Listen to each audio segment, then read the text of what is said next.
Selamat pagi pemirsa. Dalam 1 bulan ini Presiden Prabowo Subianto telah 2 kali melakukan kocok ulang reshuffle Kabinet Merah Putih. Publik memandang reshuffle ini sebagai cara sang nakoda agar kapal besar yang dikemudikannya berlayar ke arah yang benar.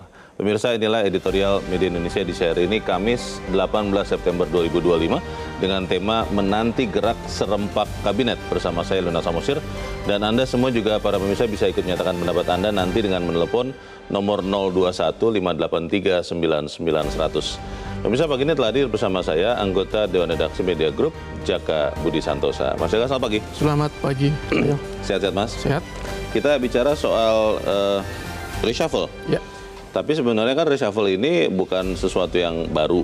Ini juga di dalam pemerintahan Prabowo Gibran sudah kali yang ketiga mungkin ya kalau kita menghitung pergantian Menteri Pendidikan tinggi.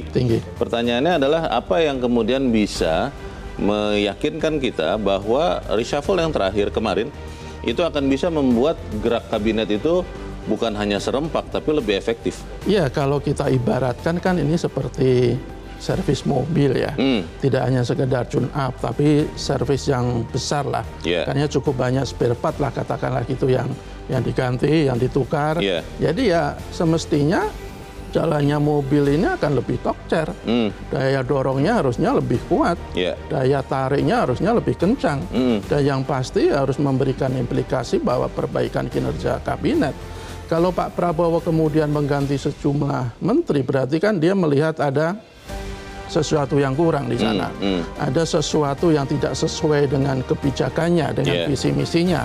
Kalau kemudian diganti begitu banyak orang, atau bahkan ada beberapa penambahan tetapi kinerjanya sama saja, atau bahkan mungkin nanti akan lebih buruk, ya tentu saja ini hanya sekedar ya ada kesannya sekedar bagi-bagi jabatan. Jadi Pak Prabowo sebagai presiden, sebagai nahkoda itu harus memastikan bahwa pergantian ini tidak sia-sia. Harus dipastikan bahwa para menteri yang sudah diberi kepercayaan atau ketua atau kepala lembaga yang sudah diberi kepercayaan itu menunjukkan kinerjanya, menunjukkan bahwa memang dia tidak salah pilih. Kalau kemudian dia sama saja dengan yang digantikan, ya publik akhirnya menganggap ya apa yang dilakukan Pak Prabowo kan sia-sia. Masalah kalau tadi Mas Jaka sudah mengatakan ibaratnya mobil yang diganti spare partnya. Ini kan beberapa waktu belakangan terutama di bulan ini ya, itu pergantian spare part penting itu. Belum lama kita lihat Menteri Keuangan, sekarang Menko Polkam, lalu ada beberapa posisi lagi. Pertanyaannya adalah seberapa bagus onderdil baru ini menyesuaikan diri dengan mobil yang sudah berjalan. Apakah kemudian nahkoda kalau istilah di editorial benar-benar bisa menyatukan semuanya? Kita akan bahas itu Mas Jaka. Pemirsa, inilah editorial Media Indonesia untuk hari ini Kamis 18 September 2025, menanti gerak serempak kabinet.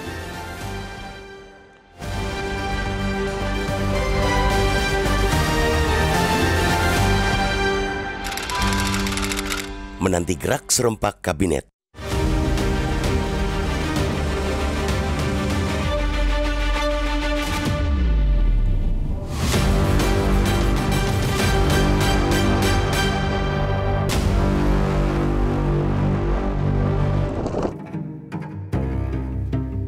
Dalam 1 bulan ini, Presiden Prabowo Subianto telah 2 kali melakukan kocok ulang reshuffle Kabinet Merah Putih. Publik memandang reshuffle ini sebagai cara sang nakoda agar kapal besar yang dikemudikannya berlayar ke arah yang benar. Ketika ada 1 atau 2 pembantu yang dirasa kurang seirama, Presiden tidak ragu untuk memakai hak prerogatifnya, yakni mencopot yang dinilai kurang pas, lalu memasukkan figur lain yang lebih lugas dalam mengeksekusi visi kepala negara menjadi aksi nyata. Pada reshuffle 8 September lalu, ada 5 menteri yang dicopot dari jabatan. Prabowo ketika itu hanya melantik 3 menteri pengganti beserta sejumlah pejabat dan memberikan 2 kursi menteri yakni Menko Polkam dan Menpora dalam kondisi belum definitif. Akhirnya, teka-teki siapa yang menghuni kedua posisi tersebut terjawab kemarin. Jamari Chaniago menjadi Menko Polkam menggantikan Budi Gunawan, dan Erick Thohir dipasang untuk menempati posisi Menpora yang ditinggalkan Dito Aryo Tejo. Pada saat Jamari dan Erik dilantik, total ada 11 pejabat negara yang diambil sumpahnya oleh Prabowo. Figur lainnya yang dilantik pada hari itu diantaranya ialah Angga Raka sebagai Kepala Badan Komunikasi Pemerintah dan Muhammad Kodari menjadi Kepala Staf Kepresidenan. Jamari merupakan sosok yang malang melintang sebagai Jenderal Tempur Militer. Erik yang sebelumnya adalah Menteri BUMN juga bukan wajah baru di dunia olahraga. Ia saat ini masih menjabat sebagai Ketua Umum PSSI dan punya sejarah panjang di bola basket. Angga Raka sebelumnya menjabat sebagai Wakil Menteri Komunikasi dan Digital. Angga pernah dipercaya menjadi sekretaris pribadi Prabowo dari 2014 sampai 2017. Dengan pengetahuannya atas gaya komunikasi sang presiden, publik berharap komunikasi pemerintah lebih jernih dan tertata. Posisi yang ditempati Kodari sekarang ini juga tidak terlalu jauh dengan pengalamannya terdahulu. Ia sebelumnya adalah Wakil Kepala Staf Kepresidenan yang dilantik oleh Presiden Prabowo di Istana Negara, Jakarta, 21 Oktober 2024. Meski masih ada satu posisi menteri yang masih lowong, yakni Menteri BUMN, formasi baru ini mencerminkan ikhtiar Presiden Prabowo untuk merajut kabinet yang bisa bergerak serempak dalam menjalankan visi besar pemerintahan. Publik sangat menaruh harapan besar atas 2 kali reshuffle yang sudah terjadi sepanjang September ini. Tidak ada lagi waktu dan ruang buat para pembantu presiden untuk magang menjadi menteri. Mereka harus tancap gas, jangan ada jeda dalam pelayanan publik. Tantangan di depan terlalu besar untuk ditanggapi dengan ragu-ragu. Sektor-sektor vital seperti manufaktur, perdagangan, dan jasa mengalami perlambatan. Dampaknya tentu berlapis dari berkurangnya serapan tenaga kerja hingga menurunnya pendapatan masyarakat.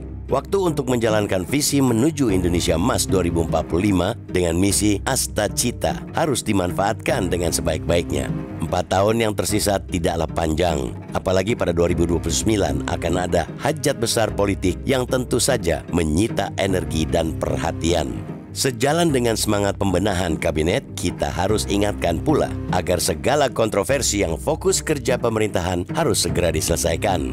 Misalnya saja polemik 31 wakil menteri yang rangkap jabatan sebagai komisaris BUMN meski dilarang Mahkamah Konstitusi. Situasi semacam itu tidak hanya menimbulkan konflik kepentingan, tetapi juga melemahkan kepercayaan publik terhadap komitmen pemerintah dalam menegakkan prinsip good governance. Konstitusi telah memberi batas yang jelas, jangan dinegosiasikan demi kepentingan kekuasaan. Kabinet ini telah diberi kepercayaan. Sekarang saatnya membuktikan bahwa kekuasaan dijalankan dengan seadil-adilnya, visi dijalankan dengan seluruh-seluruhnya, dan jabatan tidak dirangkap agar amanah publik tidak dikhianati.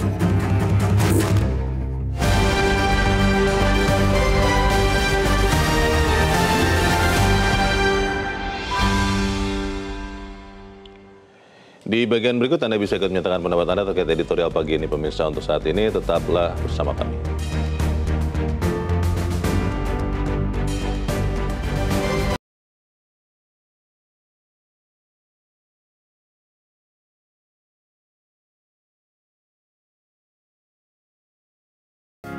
Media Indonesia mengajak Anda untuk mengakses fitur premium e-paper. Dengan sajian konten berbasis intelektual dan meneguhkan kebangsaan, Media Indonesia tampil dengan lebih dinamis melalui e-paper Media Indonesia yang dapat Anda akses kapan saja, di mana saja. Caranya mudah, download aplikasi Media Indonesia di Android atau ketik link e-paper.mediaindonesia.com atau bisa scan QR Code pada layar kaca Anda. Klik tab e-paper di bagian samping layar tablet Anda. Daftarkan data diri, serta pilih paket berlangganan e-paper Media Indonesia sesuai dengan kebutuhan Anda. Nikmati juga bonus spesial tambahan 4 halaman rubrik fokus setiap hari. Semua bisa Anda dapatkan hanya di e-paper Media Indonesia. Untuk informasi lebih lanjut, hubungi customer service di nomor 0811 1201 2018 atau kunjungi media sosial @mediaindonesia. Media Indonesia, referensi bangsa. Terima kasih pemirsa, Anda masih bersama kami dan sekarang kita akan mendengarkan dulu ya Mas Jaka pendapat dari pemirsa Metro TV kali ini dari Makassar, Sulawesi Selatan. Ada Ibu Lia. Ibu Lia, selamat pagi. Assalamualaikum. Waalaikumsalam, Bu Lia. Bagaimana Bu, ini reshuffle yang ketiga. Kalau Ibu yakin tidak ini akan memperbaiki, meningkatkan kerja kabinet, Bu? Kalau kita ini sebagai warga masyarakat Pak ya, harapan kita hanya satu. menunggu pemimpin atau pejabat yang amanah dapat mengemban tugasnya dengan baik. Apalagi kalau misalnya sesuai dengan bidangnya. Walaupun ada berita ya bahwa itu banyak titipan, banyak pesanan. Tapi yang kita harapkan itu adalah hasil kerja yang nyata di lapangan sesuai dengan harapan masyarakat. Ya, hasil kerjanya yang kita harapkan ini. Bukan hanya dengan kiri kanan yang tidak ada basicnya atau jejak rekamnya, itu kita perlu juga, sehingga apa yang diharapkan oleh pemerintah maupun apalagi masyarakat itu betul-betul sesuai apa yang diemban dengan tugasnya masing-masing. Itu saja harapan kita. Mudah-mudahan dengan reshuffle yang ketiga ini Bapak Presiden betul-betul memilih pejabat-pejabat yang berkompeten dan amanah untuk mengemban tugasnya. Makasih. Assalamualaikum. Waalaikumsalam. Terima kasih Bu Lia di Makassar, Sulawesi Selatan untuk pendapat Ibu. Selamat pagi Bu. Mungkin Bu Lia ini gambaran dari kita semua rakyat ya Mas Jaka, bahwa ya silakan melakukan apapun, tapi yang penting hasilnya itu menyejahterakan rakyat. Bagaimana Mas? Ya kalau kita lihat kan belakangan ini paling tidak kan ketidakpuasan masyarakat yang tergambar di lapangan itu cukup besar terhadap kinerja pemerintah. Jadi ya kalau kemudian rakyat itu sebenarnya kan sangat simpel kan. Siapapun yang menjabat itu tidak masalah. Yang penting ya sejahterakan rakyat. Yang penting rakyat itu jangan susah untuk mendapatkan pekerjaan. Yang penting rakyat itu jangan sampai kelaparan. Jadi kan poin-poin mendasar seperti itu sebenarnya yang diinginkan oleh masyarakat. Atau juga dalam sisi yang lebih luas misalnya, yang penting demokrasi jangan dimatikan. Yang penting hukum betul-betul ditegakkan kepada siapapun. Jangan hukum oleh penguasa diabaikan, tetapi oleh rakyat harus dipatuhi. Hal-hal seperti itu kan sebenarnya yang menurut saya masih menjadi pekerjaan rumah yang luar biasa besar di kalangan pemerintah yang harus diselesaikan oleh pemerintah. Jadi kita berharap apa yang dilakukan oleh Presiden dengan melakukan 3 kali reshuffle atau kocok ulang kabinet ini ya betul-betul memberikan hasil yang konkret, yang nyata, sehingga rakyat tidak lagi melakukan demo-demo yang tidak perlu misalnya seperti Agustus lalu ya. Seperti Agustus lalu. Jadi ya semuanya kan sebenarnya tergantung pemerintah. Kalau Pak Jamari Caniago misalnya, dia kan fokus utama adalah bagaimana melanjutkan penanganan dampak dari demo kan. Ya kita tunggu apakah yang dilakukan oleh pemerintah khususnya Pak Jamari itu akan betul-betul sesuai dengan keinginan rakyat atau tidak. Kalau semuanya sesuai dengan keinginan rakyat, tidak semuanya lah atau sebagian besar sesuai dengan keinginan rakyat, saya pikir rakyat juga tidak akan melakukan protes yang berlebihan kok. Pertanyaannya adalah bagaimana kemudian kita bisa juga membantu ya pemerintah untuk mengefektifkan mobil kabinet yang sudah berganti spare part penting nih.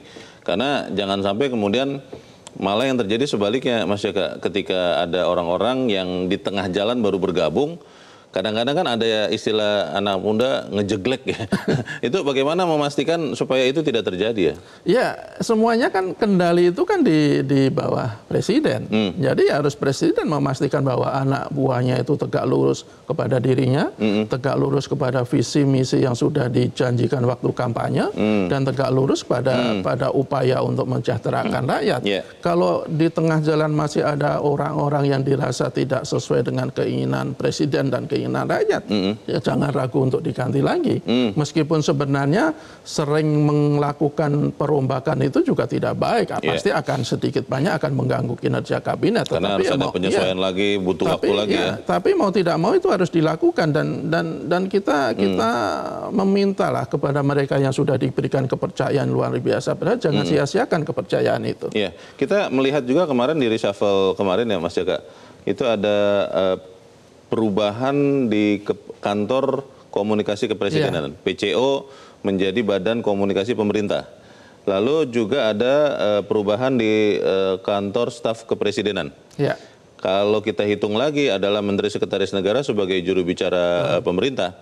Artinya kan ada 3 institusi yang kemudian menjadi juru bicara pemerintah. Sempat ada yang bertanya kepada saya, itu nanti yang kita dengarkan, yang mana? Lalu apakah 3-tiganya itu benar-benar menyuarakan apa yang dipikirkan, apa yang mau disampaikan oleh Presiden Prabowo?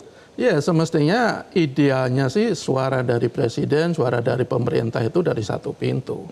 Jadi rakyat tidak bingung dan lebih dari itu ya efisien. Kalau kita lihat sekarang kan ada tiga lembaga lah katakanlah gitu yang pekerjaannya bisa dikatakan tumpang tindih kan. Tadi disebutkan ada kepala staf presiden, kemudian ada kepala komunikasi Badan komunikasi pemerintah, kemudian ada juru bicara presiden. Jadi ya semestinya satu saja, apakah itu di Badan Komunikasi Pemerintah atau di juru bicara presiden. Bagaimana memastikan efektivitas dan efisiensi, Mas? Karena ini PR besarnya kita bahas di bagian berikut. Mas Jaka, pemirsa tetap bersama kami, Editorial Media Indonesia segera kembali.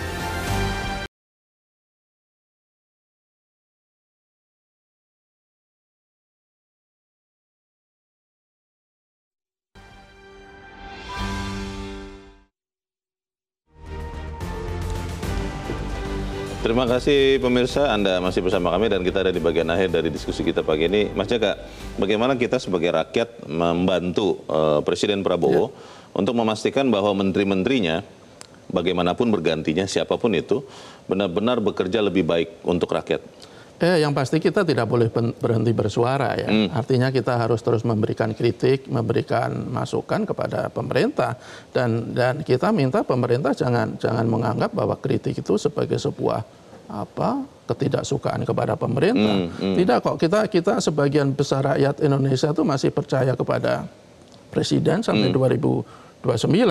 Tapi kalau kemudian masyarakat menyampaikan keluhan, menyampaikan kritik, kemudian berdemonstrasi, memprotes hal-hal kebijakan yang dirasa tidak sesuai dengan keinginan rakyat, ya semestinya ditanggapi dengan sangat bijak. Dengan kemudian ada beberapa pihak yang menganggap bahwa yang suka demo atau itu karena tidak suka dengan Indonesia, lebih baik tinggal di luar negeri, itu kan sebenarnya pernyataan-pernyataan yang menurut saya tidak hanya tidak bijak, tapi juga sangat menyakiti rakyat. Rakyat itu sebenarnya kan apa yang diinginkan itu sangat sepele. Ya, yang tadi kita ulangin, ya pekerjaan tidak susah, tidak susah untuk mendapatkan kebutuhan hidup, harga-harga kebutuhan pokok tidak terlalu mahal dan bisa terjangkau. Itu kan sebenarnya sangat simpel. Kemudian demokrasi betul-betul bisa dipelihara dan semakin disehatkan, bukannya malah ada tanda-tanda semakin dibuat sakit. Itu kan sebenarnya hal-hal yang semestinya, saya yakin pemerintah sebenarnya sudah paham juga apa yang semestinya mereka lakukan. Yang kita tunggu tinggal komitmen untuk melakukan hal-hal yang betul-betul sesuai dengan keinginan rakyat. Oke, kita harap reshuffle kemarin kalau bisa sih yang terakhir kali ya, kalau bisa, supaya tapi kemudian malah kerjanya lebih cepat. Sebagian rakyat masyarakat itu malah justru ada beberapa figur yang semestinya juga dari reshuffle. Oh begitu ya? Mereka yang sudah melanggar etika, mereka yang sudah ada beberapa masalah lalu. Mungkin akan ada waktunya, tapi kita harap kemudian kabinet yang ada ini bergeraknya semakin serempak. Mas Jaka, terima kasih. Sama-sama. Sudah di tempat ini. Selamat pagi, Mas. Pemirsa, kabinet ini telah diberikan kepercayaan, kita rakyat yang memberikannya. Sekarang saatnya membuktikan bahwa kekuasaan dijalankan seadil-adilnya. Visi dijalankan seluruh-seluruhnya dan jabatan tidak dirangkap agar amanah publik tidak dikhianati. Saya Leonard Samusi, berterima kasih. Anda sudah menyimak Editorial Media Indonesia pagi ini. Terus jaga kesehatan Anda, terus jaga nurani Anda. Selamat pagi, sampai jumpa.